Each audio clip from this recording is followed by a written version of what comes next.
au sein du cimetière Saint-Jean, je vais vous parler un petit peu des travaux d'aménagement que nous avons prévus pour le site. Il faut savoir que depuis 2017, la ville de Tarbes est engagée afin d'utiliser le moins possible les produits phytosanitaires.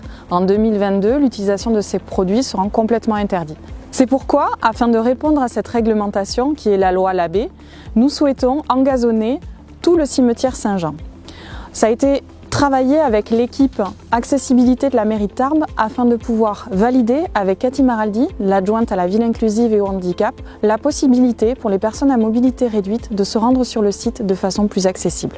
Comme vous pouvez le voir sur le cimetière nord, il y a eu des expérimentations qui ont été réalisées afin de pouvoir végétaliser le cimetière. Ces expérimentations-là pourront être appliquées sur le cimetière Saint-Jean, à savoir l'engazonnement de un peu plus de 6000 m² au niveau des allées, et nous allons réaliser le fleurissement des intertombes.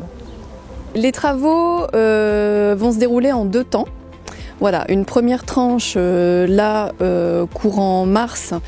On les a prévus sur une durée de 3 semaines à peu près. On a une première phase qui consiste à préparer le sol, qui ensuite va être végétalisé, va être enherbé. Les travaux consistent en un enherbement de toutes les allées passantes, sachant que ce qui concerne les intertombes, donc tout ce qu'il y a entre les tombes, on va planter des plantes allélopathiques, c'est-à-dire les mêmes que l'on a déjà expérimentées au cimetière nord. Donc ce sont des plantes qui sont rampantes, traçantes, qu'on trouve un peu, j'aime bien comparer ça avec la garrigue parce que souvent il y a des thym, mais on a aussi des sédums, on peut avoir quelques euphorbes. Donc ce sont des plantes qui ont besoin de très peu d'eau pour se développer. Elles ont un comportement et un pouvoir couvrant assez important et c'est pour ça qu'elles nous intéressent. Donc dans le cadre d'une démarche innovante, nous allons utiliser certains déchets verts que nous stockons aux serres municipales, que nous criblons, qui pourraient s'apparenter à un compost, bien que ce n'en soit pas tout à fait un, mais c'est un substrat qui apportera des éléments de pose et nourriciers aux graines que nous allons ensemencer.